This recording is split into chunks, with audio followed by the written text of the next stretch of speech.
Ce se întâmplă cu tematica de botez? Cam, nu știu, ce se poartă anul acesta? Cam cum au mers lucrurile? Cum au evoluat de-a lungul timpului? Da, aici este o parte care mie îmi place foarte, foarte mult. Tematica de botez, noi suntem de 9 ani pe piață și am observat că se schimbă de la un an la altul.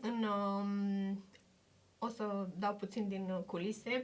Când am pornit acest atelier de producție acum 9 ani de zile, eu aveam un concept mai boem în cap.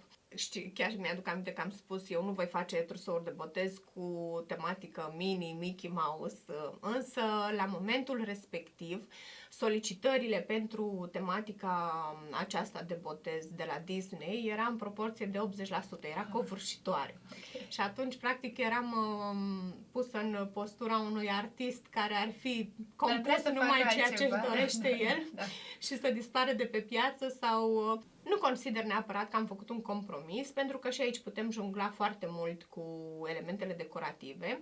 De regulă, nașii vin cu tematica aleasă. Adică ei își aleg deja tematica, nașii împreună cu părinții și atunci nouă doar ne comunică. E cumva tematica evenimentului, al aranjamentelor de la restaurant și toate cele, ok. Da.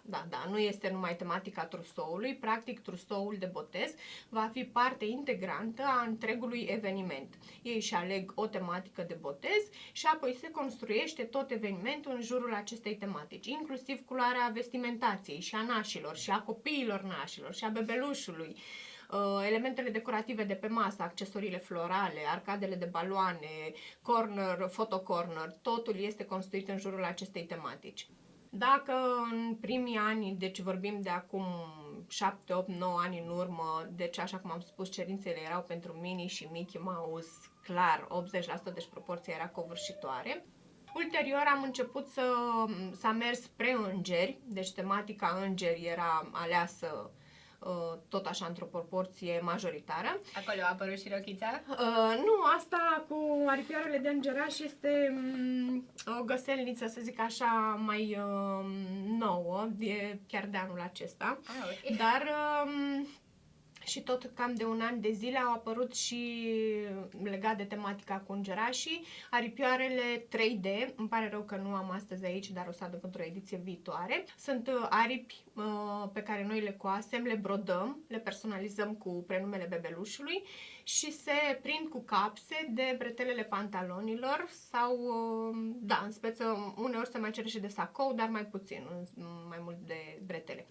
Și ne întoarcem la tematica de botez. Ulterior, acum 4-5 ani, se mergea foarte mult pe tematica îngeri, atât la fetițe cât și la băieței.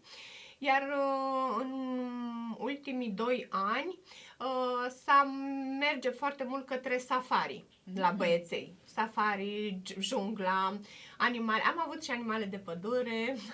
Okay. Totuși se preferă partea exotică. Dinozauri?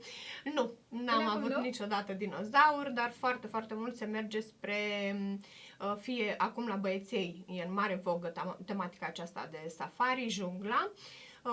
Sau ursuleți, e acolo la limită, favorite, da. Iar la fetițe foarte mult pe fluturi. Foarte mult se preferă fluturii. Avem câteva desene minunate cu fluturii. Însă noi suntem deschiși oricum și spre alte tematici, adică dați-ne o idee și noi abia așteptăm să creionăm, să croșetăm în jurul ei.